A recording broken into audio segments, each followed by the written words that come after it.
All right, so this is day two, vlog day two here. Pretty excited about what I wanted to chat with you about. I'm in the car right now. Milo's here with me as well. Buddy, you want to say hi? Come over here, say hi. Come here. See, there's Milo back there. Hey, buddy. Good boy. Anyway, so three things I wanted to talk about. One is how your mind is like a garden. I hear it all the time, and I hear people use that analogy too, and I believe it 100%.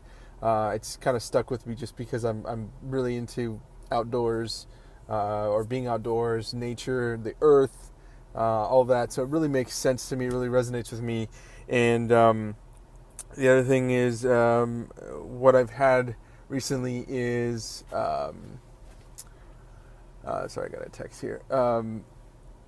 Computers right now. I'm trying to find a computer that I can edit on when I need to, but I'm primarily not editing nowadays. But specifically for like projects that I can do on my own or that I like doing on my own, I want to have something. So that's something that I've been searching for lately, or recently. And then the last thing being what I heard today from Gary Vaynerchuk. I've been following him a lot lately, and I love his stuff. I really appreciate the information he's putting out there, the content, and then I really just resonate with a lot of what he's saying. And not everything, but mostly everything, I would say, for the most part. And obviously, he always says, hey, don't take my word for it. Do what feels right for you and what makes sense for you. So for me, that itself resonates with me because I like that. When people tell you, hey, not everything I say is going to work for you, and there might be things that you want to do differently. Okay, so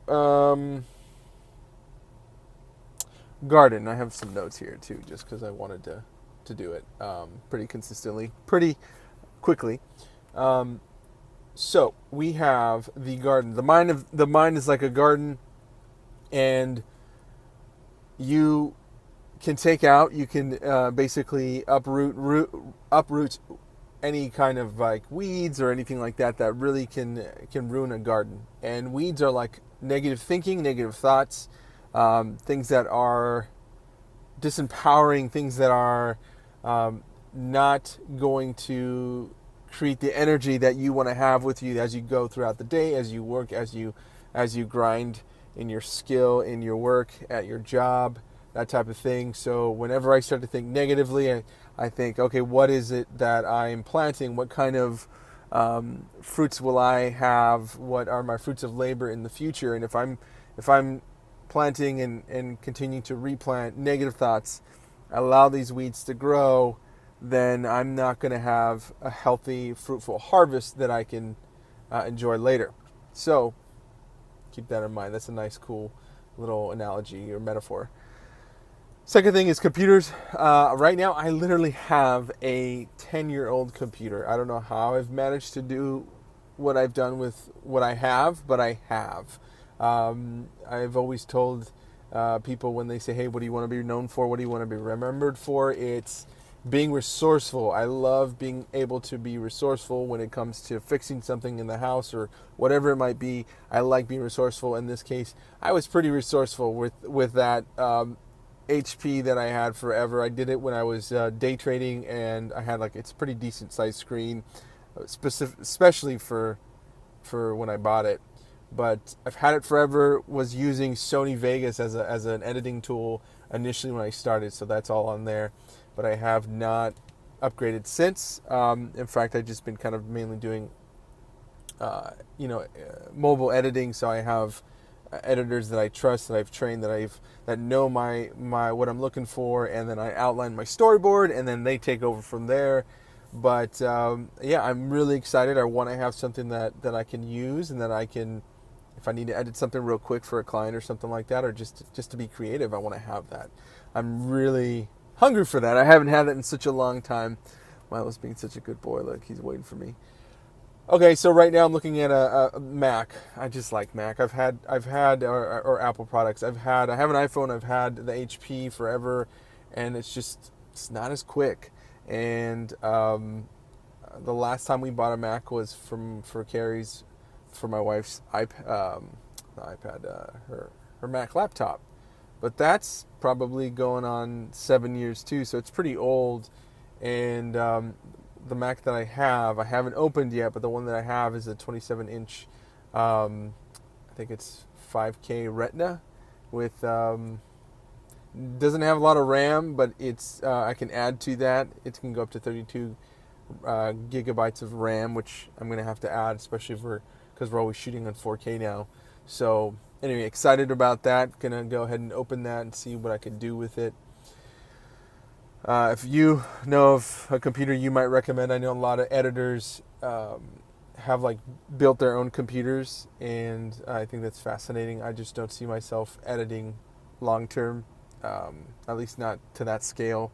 Maybe something more personal projects and whatnot, but not for clients on a consistent basis. Maybe once in a while, onesie twosies on cherry picks and projects. But again, I'm trying to make it streamlined for my clients so they're not waiting around. And because I have so many roles that I'm playing right now, or that I'm in charge of, editing is one that I've been able to kind of delegate to a team member, and then they're able to take that and do a good job if I create an outline that's good enough for them to understand, right? So that's about me conveying that information. Lastly is Gary Vaynerchuk. I don't even know did I even talk about when I did my intro, I didn't even talk about what it is what excited me today when I listened to one of his videos. Actually, I listened to his podcast when I was working out, but then I also saw a video roll up on Facebook. What I like about what he's doing is he makes it really easy for people to digest his information, his advice. And so for me, whenever that comes up, I'm able to digest it really quickly. And as I'm doing my stuff, like as I'm going through Facebook, as I'm scrolling through Instagram, while I'm on the bike at the gym or something like that. So again, he makes it really easy. The podcast as well. I can just Spotify, put earphones on and work out. So that's pretty cool. But the thing that he mentioned today that really stood out was I don't remember the Daily V episode it was exactly, but it was in the 200. Like I want to say 2336 or something. No, 236 or something like that.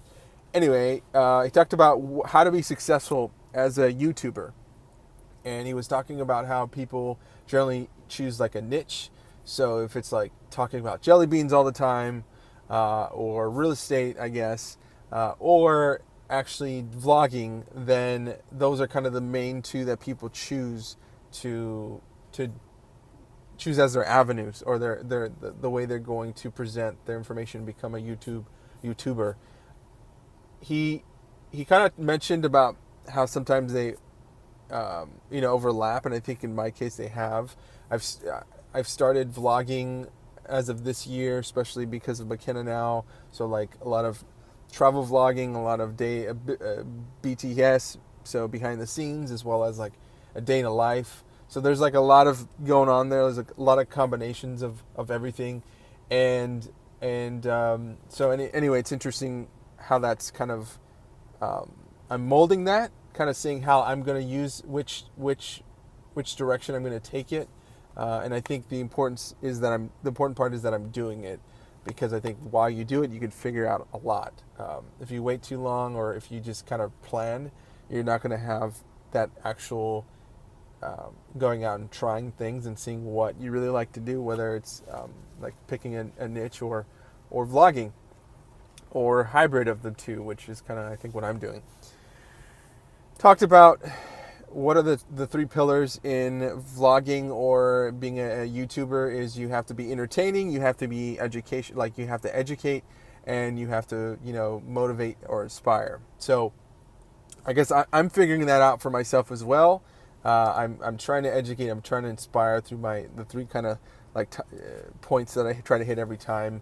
Educate through kind of what I'm going through in terms of technology, my theme, kind of what's motivating me throughout the day, and then lastly, kind of, something entrepreneurial, something that I've learned. So I'm hoping to do the education, the motivational, inspirational, and the entertaining.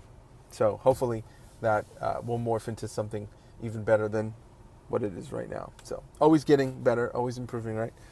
So, and then the last thing he talked about was if you have like 300 followers, to actually DM all your 300 followers like on Instagram and say three things. One, thank you for following me. And then two is, why are you following me? And then three is, what can I do for you? What can I do for you to either for you to help you what you're doing, or what can I do for you, like what kind of content should I put out there, that type of thing. So thank you.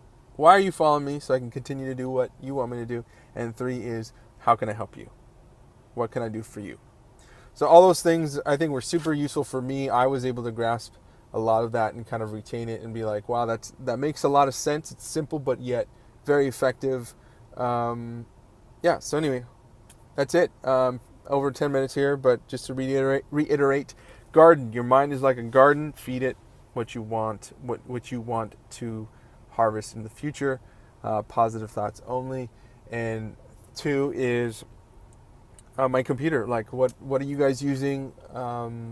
What if you're an editor? What are you using that works well? It's fast, effective. And then lastly is the whole entrepreneurship mindset behind content.